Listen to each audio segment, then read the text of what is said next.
اور جو برہما سوترا ہے ہندوازم کا وہ ایکم براہم دیوتیا ناستے نینا ناستے کنچن، بھگوان ایک ہی ہے، دوسرا نہیں ہے، نہیں ہے ذرا بھی نہیں ہے۔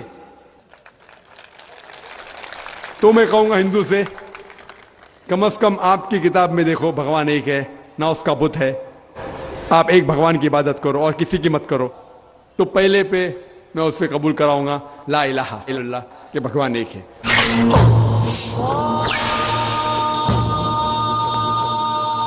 اس کے بعد آتا ہے محمد رسول اللہ، اور میں نے ایک تقریر کی ہے کہ محمد صلی اللہ علیہ وسلم کے بارے میں دیگر مذاہب کے کتابوں میں کیا لکھا ہوا ہے، اور ایک تقریر بھی کی ہے کہ خصوصاً ہندو مذہب کے کتاب میں محمد صلی اللہ علیہ وسلم کا ذکر۔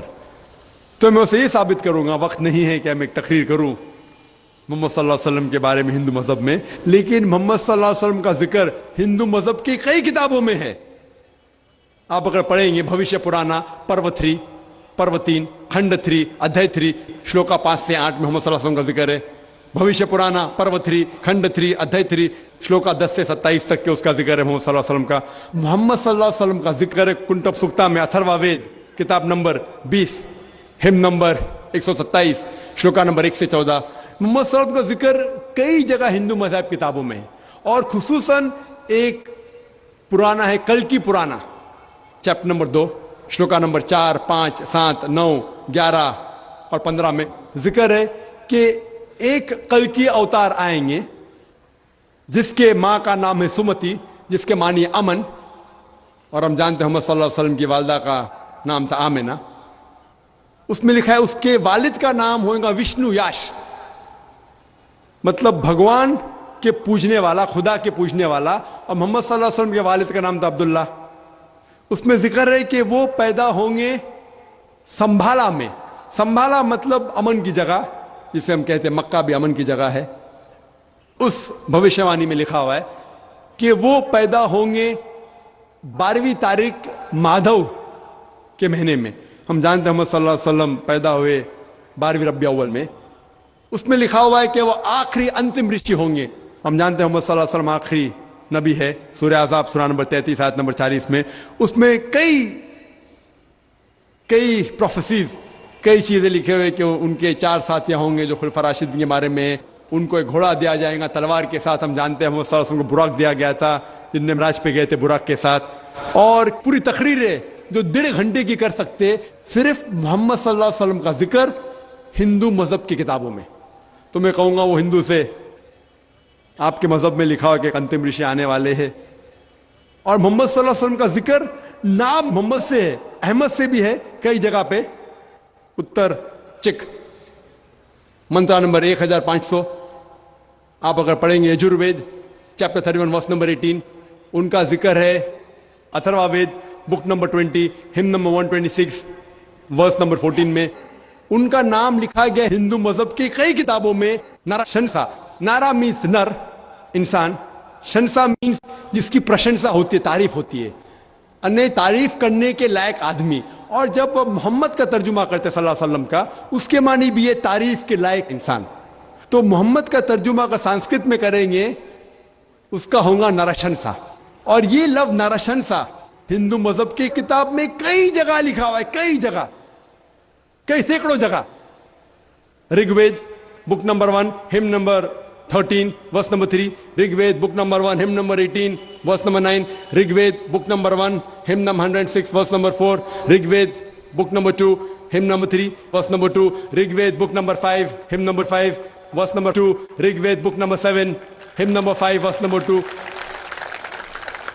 یجوروید chapter number 20 verse number 37، Yajurveda chapter number 21 verse number 57، Yajurveda chapter number 21 verse number 31، Yajurveda chapter number 21 verse number 55، Yajurveda chapter number 28 verse number 2، Yajurveda chapter number 28 verse number 42۔ سینکڑوں حوالے صرف ہندو مذہب کی کتابوں سے ہم دے سکتے ہیں جس میں محمد صلی اللہ علیہ وسلم کا نام آتا ہے ایز نرشنسا۔